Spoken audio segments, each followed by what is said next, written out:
Hai semua, Yin ditonrap Su Thai Santai. Kalau video yang lepas, kita belajar tentang huruf konsonan, kali ini kita fokus pada huruf vokal dalam bahasa Thai. Huruf vokal dalam bahasa Thai disebut sarak.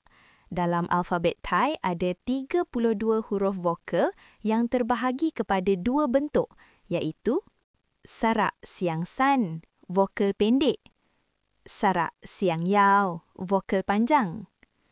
Huruf vokal boleh berada di atas, bawah, sebelum, selepas huruf konsonan. Huruf vokal tak boleh ada lebih daripada satu huruf vokal dalam satu suku kata.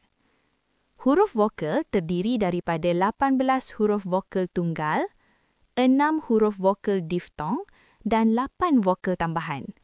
Jom kita tengok 18 huruf vokal tunggal dulu. Sarak A, sarak A, sarak I, sarak I, sarak U, sarak U, sarak E, sarak E, sarak E, sarak E, sarak O, sarak O, sarak O, sarak O, sarak E, sarak E, sarak E, sarak E.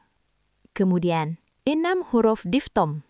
Sarak Ua, sarak Ua, sarak Ia, sarak Ia, sarak Ea, sarak Ea. Kemudian, huruf tambahan. Sarak Ai, sarak Ai, sarak Au, sarak Am, R, R, L, L.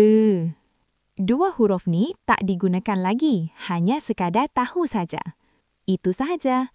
Terima kasih kerana menonton video ini. Jika anda rasa video ini menarik, jangan lupa like dan subscribe untuk video seterusnya. Bye-bye.